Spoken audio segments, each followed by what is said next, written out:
আমি আজকে ভাঙরের মানুষকে জানতে চাই, এখান থেকে সোশ্যাল মিডিয়ায় মুমিন মুসলমানদের জানতে চাই যে রাসূল সারা জীবন আমাদের জন্য কেঁদেছে, আজও কাঁদছে, কিয়ামতের দিনে কাঁদবে, শাফাআত করে জান্নাতে নিয়ে যাবে। সেই রাসূলুল্লাহ রেখে যাওয়া কোরআন আজকে কেউ মিথ্যাচার করবে, আমরা কি খামোশ বসে থাকবো? জোরে বলেন, বসে থাকবো? অতএব কেউ আমার নবীর ইসলামের বিরুদ্ধে করবে, আমরা কি চুপচাপ বসে থাকতে পারবো? তাহলে আমরা এই সংগ্রাম করব। এই সংগ্রামে যদি আমাদের সর্বোচ্চ জীবনটাকেও কুরবানি করতে হয়, আমি আব্বাস সিদ্দিকী নিজের কথাও বলছি, আমি জান দিয়ে হলো আমার নবীর দ্বীনের গুস্তাখদের বিরুদ্ধে আমি সংগ্রাম লড়াই জারি রাখবো। আপনারা কারা আমার সঙ্গে একমত আছেন হাত তুলে দেখান। আল্লাহু আকবার, আল্লাহু আকবার, জোরে বলুন আল্লাহু আকবার। নারে দিবে লব্বাইক লব্বাইক লব্বাইক লব্বাইক লব্বাইক, নারে দিবে। তো আমার রাসূল পাক সাল্লাল্লাহু আলাইহি ওয়াসাল্লাম বললেন, ইসলামে কেউ যদি রেপ করে তার শাস্তিটা কি ওটা শুনবেন না? আজকে আমরা দেখছি যে রেপ করছে তাকে শাস্তি দেওয়া তো দূরের কথা, তাকে বাঁচাবার জন্য কোটি কোটি টাকা খরচ করে জামিন করার ব্যবস্থা চলছে না চলে না? পুরো দেশ জুড়ে বিজেপি শাসিত এলাকাগুলোয় নারীরা নিরাপদে নয়। উত্তর প্রদেশে 4 বছরের 5 বছরের 7 বছরের ছোট্ট ছোট্ট বাচ্চা কন্যাগুলোকে রেপ করা হচ্ছে। মণিপুরে উলঙ্গ নারীদের ঘরে রাস্তায় ঘোরানো হচ্ছে। যেখানে যেখানে বিজেপি সরকার আছে, এই অপদার্থ বিজেপি গভর্নমেন্ট এরা নারীদেরকে সুরক্ষিত দিতে পারে না। উপরন্তু তাদের এমএলএ আবার ইসলামের বিরুদ্ধে মিথ্যাচার করছে। তোদের তো ডুবে মরে যাওয়া দরকার, তোদের মুখ দেখাবার জায়গা নেই। কেন তোদের আমলেতে এই ভারতবর্ষের কম বেশি 20-25 লক্ষর উপরে নারী গায়েব হয়ে গেছে, নিখোঁজ। এই বিজেপির আমলে এরা আবার ইসলামের বিরুদ্ধে কথা বলছে। কিন্তু এত বলার সাহস পেয়েছে কি করে? ওদের হাতে রাজ পাওয়ার আছে, এজন্য ওরা অন্যায় নিজেরা করছে আর চাপিয়ে দিচ্ছে আমাদের ঘাড়ে। ইসলাম বলছে কেউ যদি রেপ করে, কেউ যদি রেপ করে, ইসলাম বলছে তাকে গলা পর্যন্ত পুঁতে দাও, পুঁতে দিয়ে পাথর মারতে মারতে মারতে মারতে তাকে মেরে ফেলো। কেন?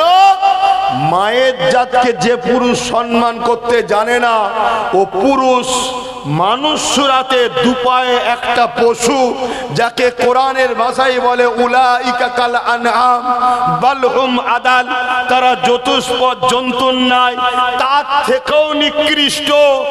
অতএব এই পাগলা জালিম হিংস্র দুপায়ে পশু, দেখতে মানুষের মতো, এ মায়ের জাতকে যখন সম্মান করতে জানে না, একে মেরে দাও। এটা হলো ইসলামের আইন। এই আইন আপনাদের পছন্দ নয়, জোরে বলো।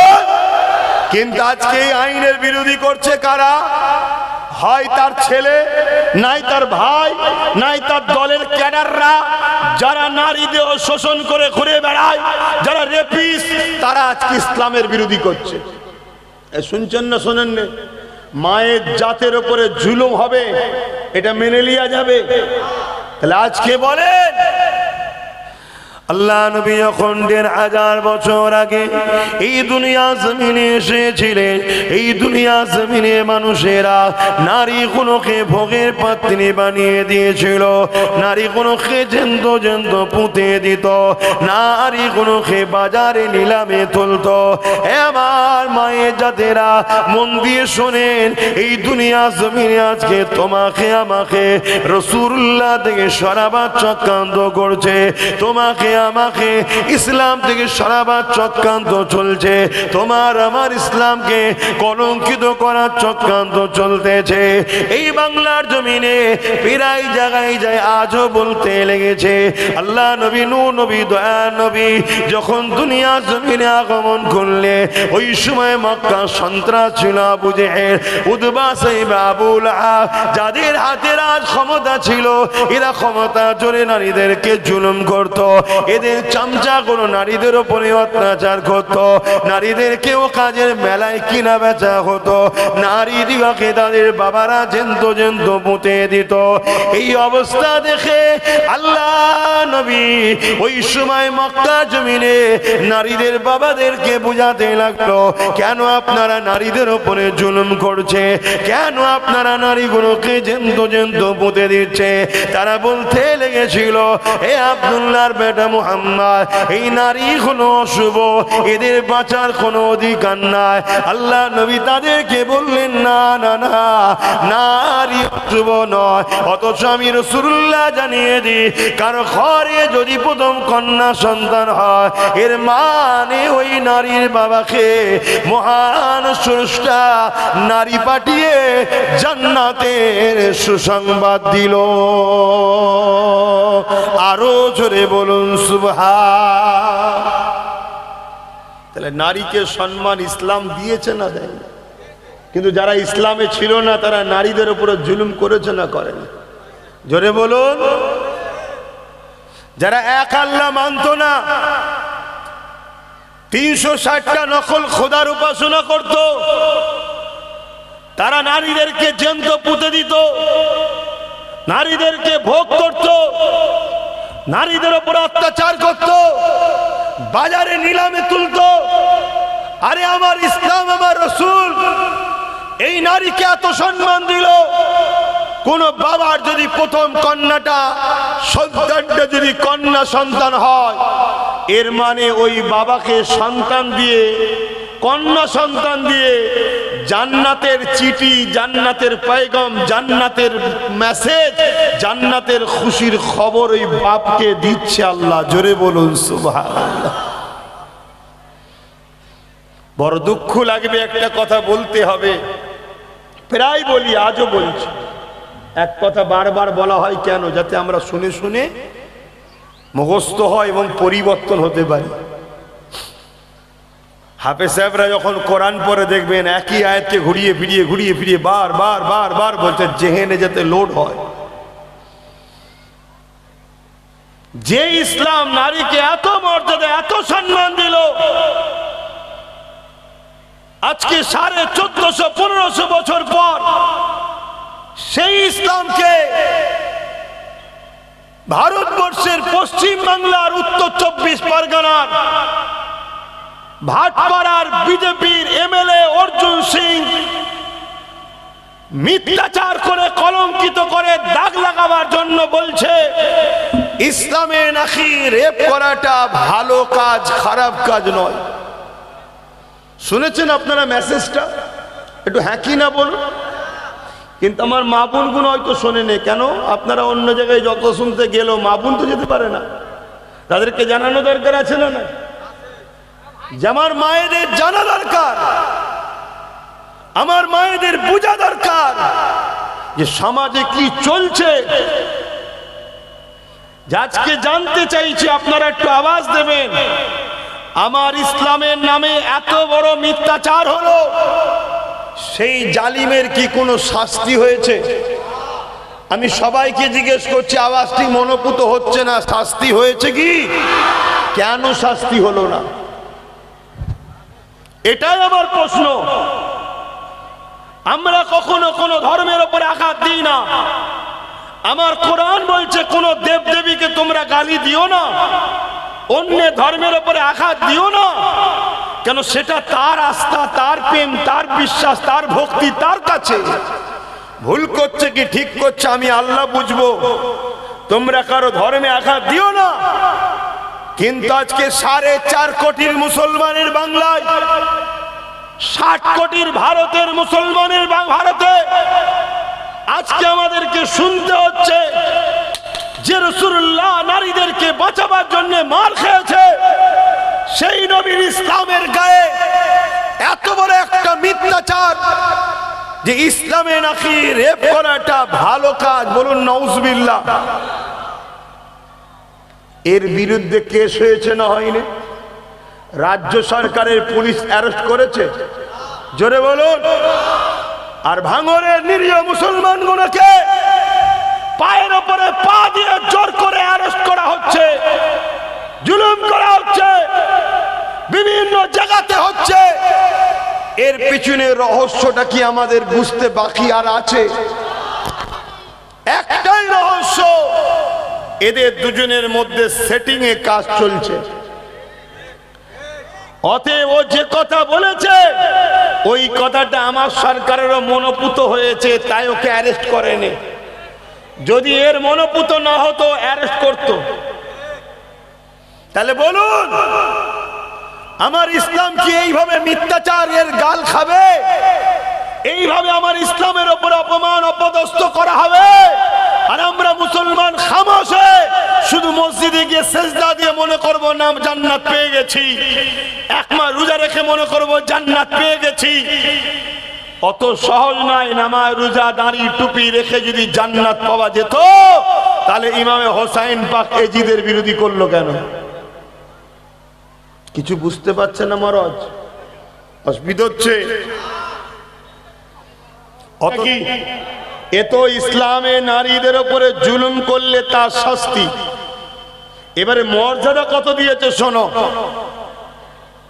আল্লাহ নবী জানিয়ে দিলেন, কেউ যদি দুটো কন্যা সন্তান পায়, ওই দুই কন্যা সন্তানের বাবা যদি কন্যাকে লালন পালন করে নিয়ে তাকে যদি বড় করে স্নেহ মমতা ভালোবাসা দিয়ে তার বিবাহটা দিয়ে দিতে পারে, আমি রাসূলুল্লাহ জানিয়ে দিই, ওই দুই কন্যার বাবা কিয়ামতের দিনে আমি রাসূলুল্লাহ আমার শাফাত পাবে।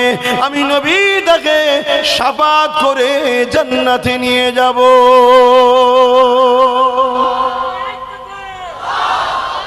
আল্লাহ। তাহলে কারো যদি দুটো কন্যা সন্তান হয়, ওই বাপকে শাফাত করে জান্নাতে নিয়ে যাবে রাসূলুল্লাহ। এই শুনছেন? এমন কেউ বলেছে দুটো কন্যা হলে এই ফ্যাসিলিটি আছে? বলো, কেউ আছে? আমি ইসলামের ধর্মের একটা ধর্মগুরু, ইসলাম ধর্মের প্রচারক হিসাবে আমি পুরো দুনিয়াকে চ্যালেঞ্জ দিচ্ছি, আসো আমার ইসলামের মোকাবেলায় যুক্তি তর্কে কিতাবে ঝগড়াই নয়, মানুষ মানুষ ভালোবাসায় আসো। আমার ইসলাম নারীকে যে সম্মান দিয়েছে, এই সম্মানের মোকাবেলায় কেউ দাঁড়াতে পারো যদি নিয়ে আসো, দেখি কি আছে কার। শুনছেন না শোনেন? তোমরা না জেনে আমার ইসলামকে গালি দিও না, না জেনে আমার ইসলামে মিথ্যাচার করো না। মনে করছো ক্ষমতার জোরে যা কিছু করে নেব। আরে ক্ষমতা ফুরাতে বেশিক্ষণ সময়, জোরে বলুন বেশিক্ষণ সময়, কাল আমাদের হাতে আসতে বেশিক্ষণ সময়। কিন্তু আমরা জুলুম করব না, আমরা আইনের আওতায় আনবো, পাছা লাল করে ফেলবো। কেন তোমরা জুলুম করছো আমার ইসলামের বিরুদ্ধে? তোমাদের হাতে দেশ আছে বলে যা খুশি তাই করে নেবে, এটা ভেবোনি। তোমরা সংবিধান বিরোধী কাজ করছো। সংবিধানের 25 নম্বর ধারা মানুষকে ধর্মীয় অধিকার স্বাধীনতা দিয়েছে, কারো ধর্মের উপরে কারো বিরুদ্ধাচার করা, হস্তক্ষেপ করার রাইট দেয় না সংবিধান। কত শুনছেন? কিন্তু এরপরও এরা করার সাহস পাচ্ছে কেন? আমার জাত ভাইয়েরা ঘুমোচ্ছে তাই, আমার জাত ভাইয়েরা এদের পিছনে দলদাস হয়ে আছে তাই, আমার জাত ভাইয়েরা এদেরই উত্তরসূরিদের পিছনে ঘুরে বেড়াচ্ছে তাই এরা এই সাহসটা পাচ্ছে। আমার কথা কষ্ট পেচ্ছেন নাকি আপনারা? তাহলে বলা বন্ধ করে দিয়ে নাকি? আজ আমি জানতে চাইছি, আল্লাহ রসুল যেখানে বললেন কেন সব দাও, ফুল দেবে, এমনি ভাঙরের মাটি আল্লাহ। এ মাটি কিন্তু আল্লাহর ওলিদের মাটি, এ মাটি আল্লাহর ওলিদের মাটি। ভাঙরে এত বড় বড় আলেম জন্মেছে, আজও আছে অনেক আলেম। কথা বুঝে আসছে? এই জমিন অনেক পবিত্র। কেন? এখানে শুয়ে আছেন সুলতান সৈয়দ আসগর আলী রহমতুল্লাহ আলাইহি। এখানে ফুলবাড়িতে শুয়ে আছে আমার দাদা মেজো হুজুর পীর কেবলা। তারপরে আমাদের শামসুদ্দোহা ভাইয়ের আব্বাজান, এসব বড় বড়। তারপরে আরেকজন খুব কড়া লোক ছিল গালেব সাহেব। ও লোক বেচারি দাদা হুজুরের সিলসিলার জন্য অনেক লড়াই করেছে।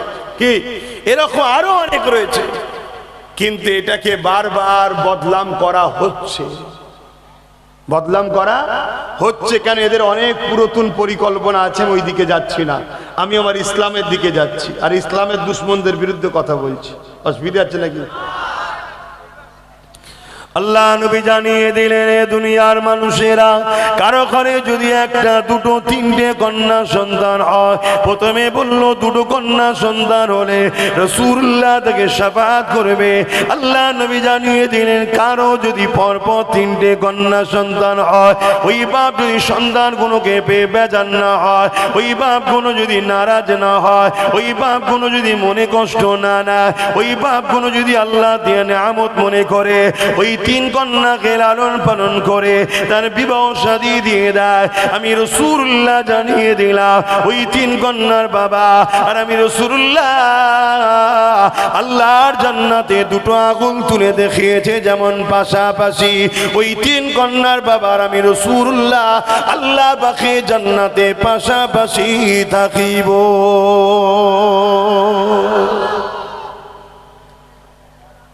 বলুন, ইসলাম নারীদের সম্মান দিয়েছে না দেয়নি?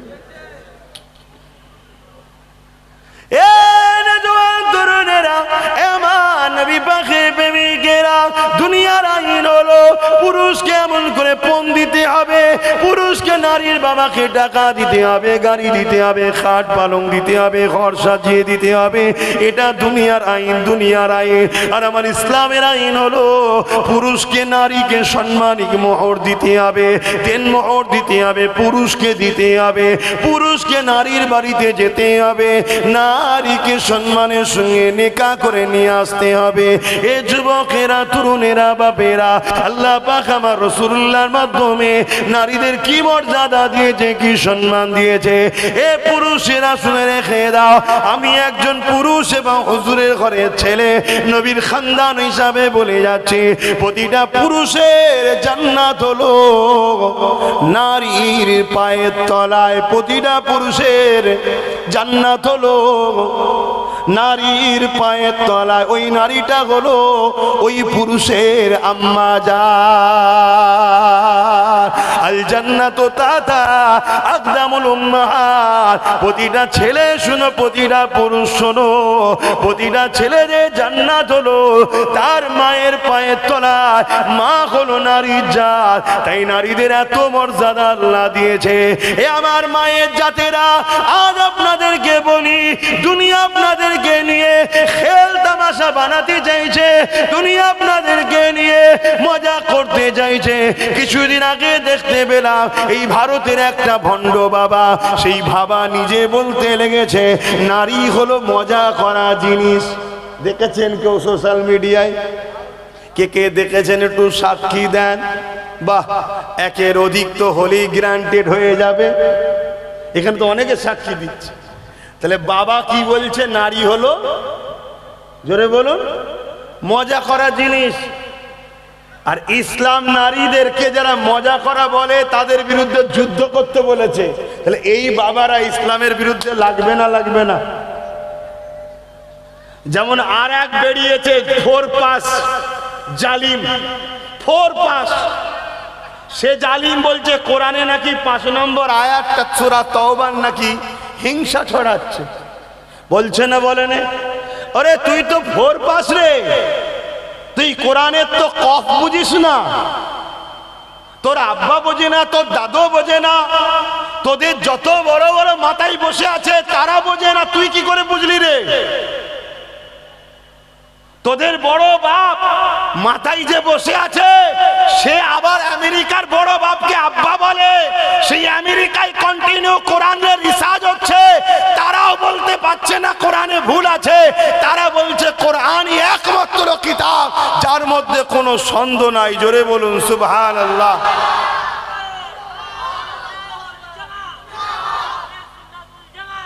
কিন্তু এত বড় বড় কথা বলার সাহসীরা পাচ্ছে কি করে জানেন? এরা জানে আমরা বললে কেউ কিছু করতে পারবে না। আর মুসলমান তারা তার রসুলকে ভালোবাসে। রসুল বলেছে যে দেশে ভালোবাসো, যে দেশে থাকো, সে দেশের সার্বভৌমত্ব নিরাপদে রাখো, দেশের শান্তি রাখো, দেশে বিশৃঙ্খলা করো না। এটা রসুল্লাহর হুকুম, জানেন তো নাকি? দেশের আইন ব্যবস্থাকে মান্যতা দাও। তা এ জাহেল গুলো জানে, এ মূর্খ গুলো এতটুকু জানে যে মুসলমান গুলো আইনকে তো হাতে নেবে না, ওরা তা আইনকেই প্রাধান্য দেবে। আমাদের নামে সর্বোচ্চ হয়তো একটা মামলা হবে, তাও মামলাটা করবে কে? খেটে খাওয়া মানুষগুলো, গরিব মানুষগুলো, একটু ইমানদার আলেম উলামা গুলো। আর একটা আজকে হয়তো ইমানদার এমএলএ হয়েছে, সে হয়তো একটু কেস করবে, বাকি তো আমাদের কেউ করবে না। তা আমাদের কে কি করবে? বাপ ওপরে বসে আছে, বোন এখানে বসে আছে, আমাদের কেউ কিছু করতে পারবে না। তাই তো এত বড় বড় কথা বলার সাহস পাচ্ছে। আমার কথায় একমত হতে পারছেন না নাকি? আজকে বলুন, বুকে হাত দিয়ে বলুন, আপনাদের এলাকায় এই যে মানবরূপী একটা পশু বারবার ঢুকে ফিতনা লাগাচ্ছে, ওই শয়তানটাকে জিজ্ঞেস করতো, তুই যদি মুসলমান হোস তা কোরআনের বিরুদ্ধে কথা বলেছে, কেস করেছিস? জিজ্ঞেস করেন। এ সুরাতে মুসলমান, নামে মুসলমান, হাকিকাতে কবে কাফের বেঈমান হয়ে গেছে। আমার কথা কি আপনাদের খারাপ লাগছে নাকি? এ মুসলমানদের রক্তকে, রক্ত পিপাসুই মুসলমানদের, এ বেঈমান কোরআনকে যে শেষ হয়ে যায় বলে, ওই বেঈমান মমতার বিরুদ্ধে কিছু বললে এই বেঈমানের বুকে ব্যথা হয়। কিন্তু এই বেঈমান একবারও আজকে এত বড় কথা বললো কোরআনে নাকি ভুল আছে, একটা কেস করা দরকার ছিল না? ছিল না কেন? তুই কেস করা মানে 2.5-3 কোটি মানুষের কেস, এই 2.5-3 লক্ষ মানুষের কেস। কেন? তুই তো এমএলএ, ঠিক না বেঠিক? আজকে এতগুলো প্রধান আছে, এতগুলো এমএলএ আছে, শুনছি নাকি 44টা মুসলমান এমএলএ। আমি জানি না 44টা, একটা কেউ কেস করেছে? এতগুলো মন্ত্রী তন্ত্রী, ইটা উটা কি তোমাদের এখানে একজন কোন মৌলানা সাহেব মন্ত্রী এসেছিল, আবার ঘটপুকুরে স্লোগান দিচ্ছিল মৌলানা সাহেব মন্ত্রী, এ কেস করেছে? কেন করেনি? কেন কেস করেনি? এইটা বিবেককে প্রশ্ন করো, এটা আমার জিজ্ঞেস করার অধিকার আছে না? তোরা বলছিস তো মুসলমান, তাহলে তোরাদের কাছে আল্লাহর কোরআনের বিরুদ্ধে মিথ্যাচার করছে, তুই কেস করিসনি, তার মানে এটা প্রমাণ দিচ্ছিস ও ঠিক বলেছে। ও ঠিক বলেছে, না হয় অন্যায় বললে তুই কেস করতিস, আর নচেত তুই সেজে আছি মুসলমান শুধুমাত্র আমাদেরকে টুপি পড়াবি বলে। আমাদের জায়গাগুলোকে তোদের দ্বারা বেঈমানরা দখল করে রাখবে, এই জন্য তোদের মতো মুনাফিক ছেড়ে রেখেছে। আর নচেত তুই কবেই ইসলাম থেকে বেরিয়ে কাফের হয়ে গেছিস। শুনছেন তো নাকি? আমার এখানে একটা প্রশ্ন আপনাদের কাছে, অসুবিধা হচ্ছে, বুকে হাত দিয়ে বলুন, আপনাদের দাম বেশি না কোরআনের দাম বেশি? কারা কারা বলছেন কোরআনের দাম বেশি? আমাদের থেকে একটু হাত তুলে সাক্ষী দেন। এ সত্য তো? আপনার তাহলে আমি, শোনেন শোনেন, তাহলে আমি বলছি মুসলমান, আমি বলছি আপনাদেরকে ভালোবাসি, আপনাদের জন্য আমি জানতে দেবো, আপনাদের জন্য কলকারখানা করব, আপনাদের জন্য স্কুল করব, আপনাদের জন্য এই করব ওই করব, আমি বলছি আমি মুসলমান। আর আমার কোরআনের বিরুদ্ধে যখন কথা হবে, আমি কিছু প্রতিক্রিয়া দেবো না, কেস করব না। তাহলে বুকে হাত দিয়ে বলুন, আপনি বিপদে পড়লে আমি সাথ দেবো মনে হয়? কারণ আপনার থেকে দামি তো কোরআন। আমি কোরআনের পক্ষে যখন নেই, মুসলমানের পক্ষে আছি। এগুলো মাথায় ঢুকাও। কেন ঢুকাতে বলছি? শুধু ভাঙরের বলি না, সব জায়গায় বলছি। এই কারণে বলছি তোমাদেরকে মেরে ফেলার প্ল্যান চলছে। ভাবো, এগুলো তো বলে বলে টেস্ট করে দেখছে যে তোমরা কি করতে পারো, তাই তোমাদেরকে সজাগ করাচ্ছি। ইসলামের বিরুদ্ধে এত বড় কথা হলো, কেউ কেস করেছে? সাধারণ লোক কেস করছে আলাদা কথা, একটা সরকারি পদে বসে থাকা লোকের কেসের গুরুত্ব আছে না নয়? কিন্তু একটাই আল্লাহ নবী বংশের আওলাদ দিয়েছে ক্ষমতা, সামান্য ছোট্ট, সে কেস করেছে। আর এত তোমাদের হক পক্ষে থাকার জন্যে, ন্যায়ের পক্ষে থাকার জন্যে আর এক মুরগি চোর এখন লেগেছে। বাকি সব জায়গায় যা হচ্ছে হোক গে যা, এইটাকেই চাই। কথা বুঝছেন না, বোঝেন না? কিন্তু আমি জানতে চাইছি, আমরা সবকিছুকে বাজি লাগিয়ে হলো এই চ্যালেঞ্জকে অ্যাকসেপ্ট করতে রাজি আছেন না নাই? জোরে বলুন, আছেন না নাই? আমরা দেখতে চাই যে মসজিদ মাদ্রাসা কোরআনের দুশমনের কত পাওয়ার রয়েছে, আর মোহাম্মদ রাসূলুল্লাহর গোলামদের কত পাওয়ার আছে আমরা দেখতে চাই। তোদের যদি 1 লক্ষ বুলেট থাকে, আলহামদুলিল্লাহ, আমরা 1 লক্ষ বডি দিয়ে, জানকে দিয়ে গুলি খেয়েও আমার রাসূলের ইসলামের দুশমনদের বিরুদ্ধে লড়াই চালিয়েছি, আগামীতেও চালাবো। বলুন ইনশাআল্লাহ। ভাইয়ের আমার, খুব মাথায় ঢুকান। আপনি বলবেন হুজুর আপনি কি ওয়াজ করছেন? হুজুর ওই ওয়াজ করছে ফেরাউন যা করেছিল মুসা নবীর বিরুদ্ধে, ওইটাই বুঝাচ্ছি। আজকের ফেরাউন গুলো আমার নবীর দিনের বিরুদ্ধে লেগেছে। নমরুদ যে কাজ করেছিল ইব্রাহিম নবীর দিনের বিরুদ্ধে, আজকের নমরুদ গুলো সেই কাজ করছে। বোঝো ভাই, কি গো, আমার রাসূল পাক সাল্লাল্লাহু আলাইহি ওয়াসাল্লাম রেখে গেলেন 3টে জিনিস: কিতাবুল্লাহ, সুন্নতে রাসূলি ও আহলে বাইতি। কটা জিনিস রেখে গেছে? বলুন বলুন বলুন। কিতাবুল্লাহ, সুন্নতে রাসূলি ও আহলে বাইতি, 3টে জিনিস রেখে গেছে। একটা হলো পাক কালামুল্লাহ শরীফ, দ্বিতীয় হলো রাসূলুল্লাহ সুন্নাত, 3 নম্বর হলো নবীর আহাল পরিবার খানদান। আমার কোনো ভাই হয়তো মনে মনে চিন্তা করবেন যে রাসূলুল্লাহ হাদিসের কথা তো বলেছে, যে কোরআন ও হাদিস রেখে গেলাম, কোরআন ও হাদিসের ওই কথাটাও মানি আমরা, কিন্তু এটা সিয়াসাতটা হাদিসের মধ্যে নয়। কথা কিছু বুঝছেন? 3টে জিনিস রেখে গেছে: কিতাবুল্লাহ, সুন্নতে রাসূলি ও আহলে বাইতি। আপনারা এত ডিপ বুঝবেন কি জানি না, উলামারা বুঝতে পারবে। সব সুন্নাত হাদিস, সব সুন্নাত হাদিস, কিন্তু সব হাদিস নবীর সুন্নাত নয়। কিছু বুঝাতে পারলাম? তাই নবী বলেছেন মান আহাব্বা সুন্নতি, মান আহাব্বা হাদিসি বলেনে, মান আহাব্বা সুন্নতি, আমার সুন্নাতকে যে ভালোবাসলো, ফাকাদ আহাব্বানি, সে আমায় ভালোবাসলো, যে আমায় ভালোবাসলো, কানা মাই ফিল জান্নাত, আমার সঙ্গে জান্নাতে যাবে। কেন? সব হাদিস নবীর সুন্নাত নয়, কিন্তু সব সুন্নাতটাই নবীর হাদিস। একটা হাদিস দিয়ে আরেকটা হাদিসকে নবী রদ করেছে, বাতিল করেছে।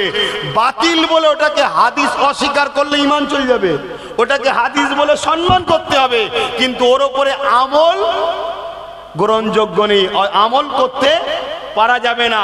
যেমন রাসূল বললেন কবর জিয়ারত করতে যেও না, কবরের কাছে যেও না, এটা হাদিস না? হাদিস না, জোরে বলুন। কিন্তু পরবর্তীতে নবী নিজে আম্মা আমেনা হুজুরের কবর জিয়ারত করে প্রমাণ করে দিয়েছে জিয়ারতটা কিভাবে করতে হয়। এটা হাদিস এবং নবী সুন্নাত নিজেও করেছে। জোরে বলুন সুবহানাল্লাহ। তাহলে আগেরটা হাদিস না? হাদিস নয়, ওটাকে কিন্তু অস্বীকার করলে ঈমান, কিন্তু ওটার উপরে আমল চলবে না। কেন? ওটাকে রদ করেছে নবী আরেকটা হাদিস দিয়ে। এবারে বলেন কেন রদ করেছে? কারণ হচ্ছে তখন কবর নিয়ে বাড়াবাড়ি হতো, কবর নিয়ে শরিয়ত বিরোধী বাড়াবাড়ি হতো। তাই রাসূলুল্লাহ বললেন খবরদার যাবে না, পুরো মানা হয়ে গেল। তারপরে নবী বলছে যাবে, এই সিস্টেমে যাবে। কথা মাথায় ঢুকছে? এত ডিপ তো আপনারা বুঝবেন না, এটা উলামারা বুঝবে।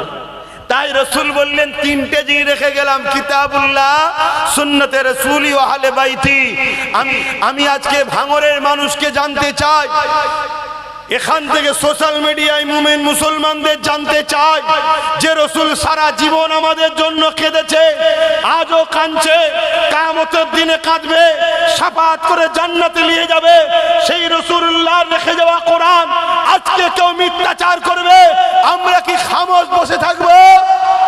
জোরে বলেন, বসে থাকবো? অতএব কেউ আমার নবীর ইসলামের বিরুদ্ধে করবে, আমরা কি চুপচাপ বসে থাকতে পারবো? তাহলে আমরা এই সংগ্রাম করব। এই সংগ্রামে যদি আমাদের সর্বোচ্চ জীবনটাকেও কুরবানি করতে হয়, আমি আব্বাস সিদ্দিকী নিজের কথাও বলছি, আমি জান দিয়ে হলো আমার নবীর দ্বীনের গুস্তাখদের বিরুদ্ধে আমি সংগ্রাম লড়াই জারি রাখবো। আপনারা কারা আমার সঙ্গে একমত আছেন? হাত তুলে দেখান। আল্লাহু আকবার, আল্লাহু আকবার, জোরে বলুন আল্লাহু আকবার। নারে দিবে লব্বাইক লব্বাইক লব্বাইক লব্বাইক লব্বাইক, নারে দিবে। মনে রাখবেন, ব্যবসা বাণিজ্য কারবার সংসার সব করতে হবে, কিন্তু কেউ তোমার আখেরাতে কাজে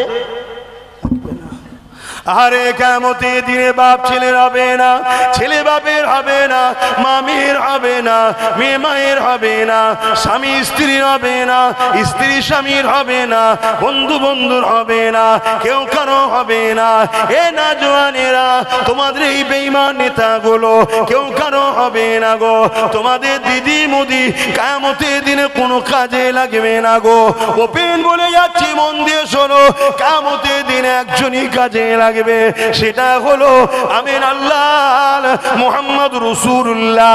তিনি বলতে লাগবে, ইয়া রাব্বি হাবলি উম্মতি উম্মতি উম্মতি উম্মতি। হে আমার বাপেরা, হে আমার আম্মা জানেরা, হে আমার ভাইরা বোনেরা, এই মনে রেখে দিও, আল্লাহ যদি তোমাকে শহীদের মর্যাদা দিতে চায়, তাহলে জালিমদের মোকাবিলায় লড়তে গিয়ে, জালিমদের গুলির আঘাতে, জালিমদের অস্ত্রের আঘাতে তোমার আমার মৃত্যু হয়ে যাবে। আর আল্লাহ যদি তোমাকে আমাকে গাজীর মর্যাদা দিতে চায়, দুনিয়ার সমস্ত ভুলে চালাবার পরও তোমার আমার জানকে আল্লাহ হিফাজত করতে পারে। তাই বলে দিয়ে যায়, ভুল আমাকে বুঝবে না। এই জমিনের উপরে মানুষ আজ ক্ষমতা জোরে আমার ইসলামকে মিটাতে চাইছে। এ নবীর উম্মতেরা, তোমার আমার দিলে কি রাসূলুল্লাহর প্রেম নেই? এই কোরআনের জন্য নবী আমার বদরে মার খেয়েছে, এই কোরআনের জন্য নবী আমার তায়েবে মার খেয়েছে, এই কোরআনের জন্য নবী আমার উহুদে দান্দা মোবারক শহীদ হয়ে গেছে। এই দিনকে প্রতিষ্ঠিত করতে গিয়ে আল্লাহ নবী পেটে পাথর পর্যন্ত পেতে কাটিয়েছে। এই দিনের জন্য রাসূলুল্লাহ পাহাড়ে গিয়ে বন্দী হয়ে সেখানে গাছের পাতা ফলমূল খেয়ে জীবন ধারণ করেছে। এই দিনের জন্য আল্লাহ নবী নিজের পিয়ারা ইমামে হোসাইনকে কারবালাতে শহীদ করেছে। এই দিনের জন্য নবী সাহাবারা নিজেদের জানমাল কুরবান করে দিয়েছে। এ যুবকেরা, আজ তোমার আমার চোখের সামনে কেউ পাওয়ারের জোরে আল্লাহ দ্বীনের বিরোধী করবে, কোরআনের বিরোধী করবে, আমি তুমি চুপ রয়ে যাব, এটা কখনো মেনে নেওয়া যেতে পারে না। এ আসো, সংকল্প নাও, ঐক্যবদ্ধ হও, আগামী দিন আমরা তাদের হাত থেকে ক্ষমতাকে কেড়ে নিয়ে আমরা নিজেরা সংগঠিত হব এবং এই জমিনের উপরে জালিমদের বিচার আমরা করব। বলুন ইনশাআল্লাহ। আরো জোরে বলুন সুবহানাল্লাহ। নারী দিবে। নবীর প্রেম আছে না? না। আমার রাসূল কষ্ট করেছে না করেন? দিল কি একটুও কাঁদে না? দুনিয়াদারি করতে গিয়ে এত নিচুই নেমে যাচ্ছি আমরা, যেমন রাসূল পাক সাল্লাল্লাহু আলাইহি সাল্লামের দ্বীনের দুশমনরা খুলে আম যা খুশি তাই করছে। এ নওজোয়ান তরুণেরা, আমার নবী পাকের প্রেমিকেরা, আমার আম্মা জানেরা, মন দিয়ে শুনেন, কিয়ামতের দিনটা কত কঠিন দিন হবে। এর আগেও বলেছি, আবার বলে যাচ্ছি, আল্লাহ নবী জানিয়ে দিয়েছে কিয়ামতের দিনে ছেলে বাপের হবে না, বাপ ছেলের হবে না, স্বামী স্ত্রী হবে না, স্ত্রী স্বামীর হবে না, কেউ কারো হবে না। ওই কিয়ামতের দিনে এমন বাপ পাওয়া যাবে নিজের ছেলেকে জমিনে শুইয়ে দিয়ে তার বুকের উপরে পা দিয়ে দাঁড়িয়ে যাবে। ওই কিয়ামতের দিনে এমন মা পাওয়া যাবে নিজের মেয়েকে জমিনে শুইয়ে দিয়ে তার বুকের উপরে পা দিয়ে দাঁড়িয়ে যাবে। ওই কিয়ামতের দিনে এমন ছেলে পাওয়া যাবে নিজের বাপকে জমিনে শুইয়ে দিয়ে তার বুকের উপরে পা দিয়ে দাঁড়িয়ে যাবে। ওই কিয়ামতের দিনে এমন মেয়ে পাওয়া যাবে নিজের মাকে জমিনে শুইয়ে দিয়ে তার বুকের উপরে পা দিয়ে দাঁড়িয়ে যাবে।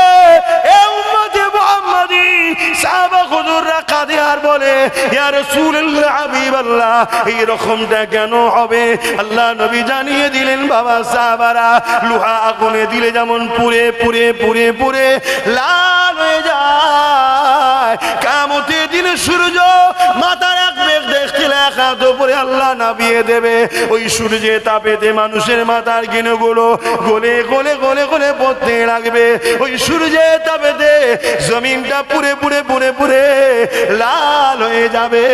ওই জমিনের উপরে যা জোর চলবে তাকে জোর করে শুইয়ে দিয়ে তার বুকের উপরে পা দিয়ে দাঁড়িয়ে যাবে। এ উম্মতে মুহাম্মাদি, এই দিনে তোমার আমার কি হবে? তোমার আমাকে আল্লাহ দুনিয়ায় পাঠিয়েছে কোরআনের পক্ষে দাঁড়াবার জন্যে, দিনের পক্ষে দাঁড়াবার জন্যে, রাসূলুল্লাহর পক্ষে দাঁড়াবার জন্যে, আহলে রাসূলদের পক্ষে দাঁড়াবার জন্যে। তা না করে আজকে তুমি আমি তাদের পক্ষে ঘুরে বেড়াই, তাদের ঝান্ডা ধরে ঘুরে বেড়াই যারা তোমার আমার ভোটে, তোমার আমার সাহায্যে রাজ ক্ষমতা দখল করে কেউ মসজিদ ভাঙছে, কেউ মাদ্রাসা ভাঙছে, কেউ কোরআন শেষ হয়ে যাবে বলছে, কেউ কোরআনের বিরুদ্ধে গালি করলে তাকে যখন দরখাস্ত করা হয় জালিমকে বন্ধ করো, সে তখন জালিমের বিচার নিচ্ছে না। উপরন্ত অন্যদিকে কেউ মসজিদ মাদ্রাসার জন্য, ওয়াকাফের জন্য আন্দোলন করতে গেলে তাকে জাহান্নামীরা জালিমেরা কেস দিয়ে জেলে ভরছে। মনে রেখে দিও, এই অন্যায়কে মিটাবার জন্য তোমাকে আমাকে সংগঠিত হতে হবে, না এই কিয়ামতের দিনে কেউ তোমার আমার পাশে দাঁড়াবে না। ওই কিয়ামতের দিনে শুধুমাত্র আমার রাসূলুল্লাহ জবান দিয়ে বেরোবে, ইয়া রাব্বি হাবলি উম্মতি উম্মতি উম্মতি। আরো জোরে বলুন সুবহান। মাইকের আওয়াজে বুঝতে পারছেন অসুবিধা হচ্ছে? আমার কথা আমি আপনাকে জোর করছি দিবার জন্য। খুশি মনে নিতে পারেন নেন, না নিতে পারেন না নেন। কেন মোল্লা পিছনে থাকলেই যে মুসলমান হবে এমনটা নয়। কেন এই সমাজে তসলিমা নার্সিন বলেও অনেক মেয়ের নাম ছিল, ছিল না ছিল না? এই সমাজে সালমান রুশদি বলেও অনেক নাম আছে। এই সমাজে আব্দুল্লাহ ইবনে উবাই বলেও অনেকে ছিল। সে তো আরো মুখ ভর্তি দাড়ি, মাথায় টুপি, নামাজ রোজা সব করেছে, কিন্তু কোরআন ঘোষিত জাহান্নামী হয়েছে। কেন? তার অন্তরে রাসূলুল্লাহর প্রেম ছিল না। তা আমাদের অন্তরে ইসলামের প্রেম আছে না নাই? তাহলে আজকে দুনিয়াদারি করতে গিয়ে, রাজনীতি করতে গিয়ে, অর্থনীতি করতে গিয়ে, সমাজনীতি করতে গিয়ে, সম্প্রীতি করতে গিয়ে ইসলামের দুশ্মন হয়ে আমার আখেরাত ভালো হবে তো? প্রকৃত সম্প্রীতি কি? প্রকৃত সম্প্রীতি তো ইসলাম শিখিয়েছে। প্রকৃত সম্প্রীতি ইসলাম শিখিয়েছে। তুমি কারো ধর্মের উপরে আঘাত দিও না, কিন্তু সে যে ধর্মেরই হোক বিপদে পড়লে তাকে একা ছেড়ো না, সাথ দাও। বলুন সুবহানাল্লাহ।